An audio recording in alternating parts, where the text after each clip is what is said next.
विधान परिषदेच्या संदर्भात एक रिपोर्ट कार्ड समोर आलं। त्या रिपोर्ट कार्डनुसार उद्धव ठाकरेंना उत्तीर्ण होण्यासाठी आवश्यक असलेले 35% गुणही मिळवता आलेले नाही। त्यामुळे उद्धव ठाकरेंना पुन्हा एकदा टीकेचं धनी व्हावं लागतंय। तसंच उद्धव ठाकरेंपेक्षा कमी गुण मिळवणारे इतर आमदार कोणते आहेत आणि नेमकं कोणत्या विषयावरचा हा रिपोर्ट कार्ड आहे याचा आढावा घेणारा पुढचा स्पेशल रिपोर्ट। घरातून बाहेर न पडलेले मुख्यमंत्री, वर्क फ्रॉम होम करणारे मुख्यमंत्री, अशा शब्दात भाजप आणि शिंदेंच्या शिवसेनेकडून उद्धव ठाकरेंचा नेहमीच उद्धार होतो आणि आता या टीकेला आणखी धार चढणार आहे। कारण विधान परिषदेत हजर गैरहजर राहणाऱ्या सदस्यांचा रिपोर्ट कार्ड महाराष्ट्रासमोर आलाय आणि त्या रिपोर्टनुसार विधान परिषदेतील उद्धव ठाकरेंची उपस्थिती आहे फक्त 31.58%। कोणत्याही सभागृहाचे सदस्य नसलेल्या उद्धव ठाकरेंनी 28 नोव्हेंबर 2019ला मुख्यमंत्रीपदाची शपथ घेतली। नियमानुसार कोणत्या तरी एका सभागृहाचं सदस्य असणं गरजेचं होतं। मे 2020मध्ये उद्धव ठाकरेंची विधान परिषदेच्या सभागृहात एंट्री झाली। विधान परिषदेत उपस्थिती 31.58%, 133 बैठकांपैकी 42 बैठकांना हजेरी। 2022 मध्ये मुख्यमंत्री पदाचा राजीनामा दिल्यानंतर पावसाळी अधिवेशनात एकदाच उपस्थिती। 2026च्या अर्थसंकल्पीय अधिवेशनातही 16 पैकी केवळ 4 बैठकांना उपस्थिती।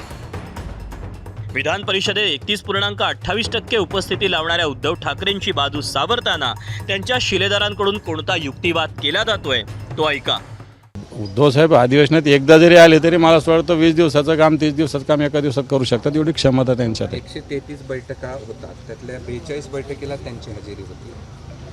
मी काय सांगितलं, उद्धवजी ठाकरे साहेब आले नसतील तर आम्ही होतो ना शिवसैनिक। त्यांची बाजू, त्यांची भूमिका, त्यांचं जे काय म्हणणं ते मांडायला आम्ही होतो सभागृहात। हजेरीचे 35% गुणही न मिळवता आल्यानं उद्धव ठाकरे नापास झाल्याची टीका भाजपनं सुरू केली।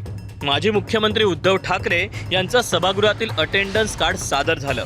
उपस्थितीची आकडेवारी थक्क करणारी आहे। असे प्रतिनिधी जनता कसे स्वीकारणार? मीच राजा आणि सगळ्यांनी म्हणा मला महाराजा असे फार दिवस चालत नसतं साहेब। हातात आलेल्या संधीचं सोनं करण्याऐवजी तोंडाच्या वाफा दवडवून आणि भाजपच्या वरिष्ठ नेत्यांवर गरळ ओकून चालत नसतं।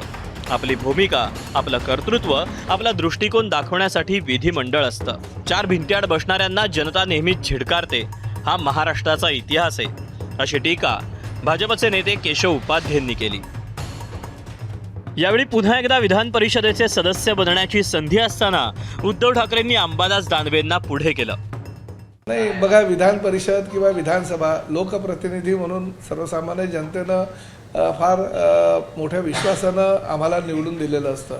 वैयक्तिकरित्या जर माझी उपस्थिती गेल्या 4 टर्म मी आमदार आहे, मी सुद्धा 100% माझी उपस्थिती आहे आणि उपस्थिती असल्यानंतर त्या उपस्थितीचा फायदा सर्वसामान्य जनतेच्या हितासाठी आणि त्यांचे प्रश्न सभागृहामध्ये मांडण्यासाठी मी केलेला आहे। त्यांनी जो निर्णय घेतला आहे परत विधान परिषदेला न उभं राहण्याचा, त्यांच्यासाठी तर योग्यच निर्णय आहे।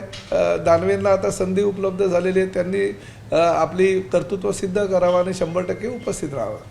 विधान परिषदेच्या दांडी बहाद्दर सदस्यांमध्ये उद्धव ठाकरेंनाही पाठीमागे टाकणारे काही चेहरे।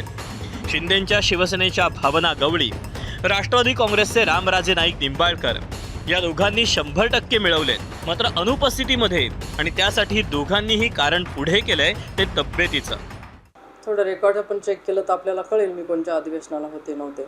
आणि या अधिवेशनाला उन्हाळी मी उपस्थित यासाठी नाही राहिले की माझ्या पायाला जखम झाली होती आणि ती जवळजवळ सव्वा महिना मला ती जखमच बरी झाली नाही। आता ती चांगली वाटलंच तर मी आपल्याला टीव्हीवरती पण दाखवू शकते, काही अडचण नाही। पण एकूणच जर आपल्या विधान परिषद कार्यकाळात हा काळ म्हणजे अनुपस्थित राहण्याचा समजला जातो? नाही, तसं काही नाही आहे, उपस्थित आहे माझी, तिथे प्रेझेंट आहे, आपण बघून यावं।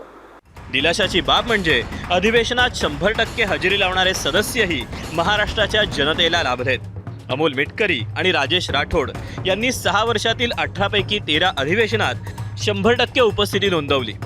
शशिकांत शिंदे यांनी 18 पैकी 11 अधिवेशनात पूर्ण उपस्थिती राखली।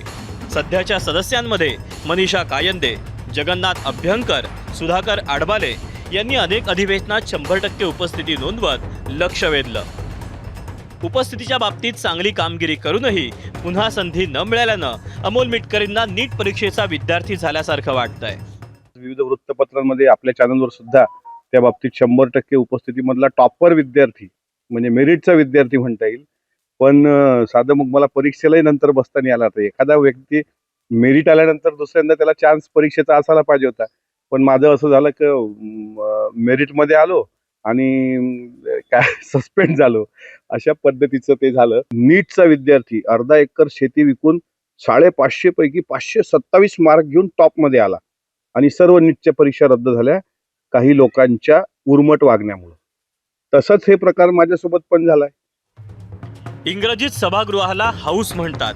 मात्र काही सदस्य सभागृहात हजेरी लावून लोकप्रतिनिधींची जबाबदारी पार पाडण्याऐवजी स्वतःच्या हाऊसमध्ये म्हणजेच घरामध्ये बसण्यातच धन्यता मानतात. अशा सदस्यांना जनता हाऊस आणि घर याच्यातला फरक दाखवल्याशिवाय राहत नाही. ब्युरो रिपोर्ट, ABP माझा, मुंबई.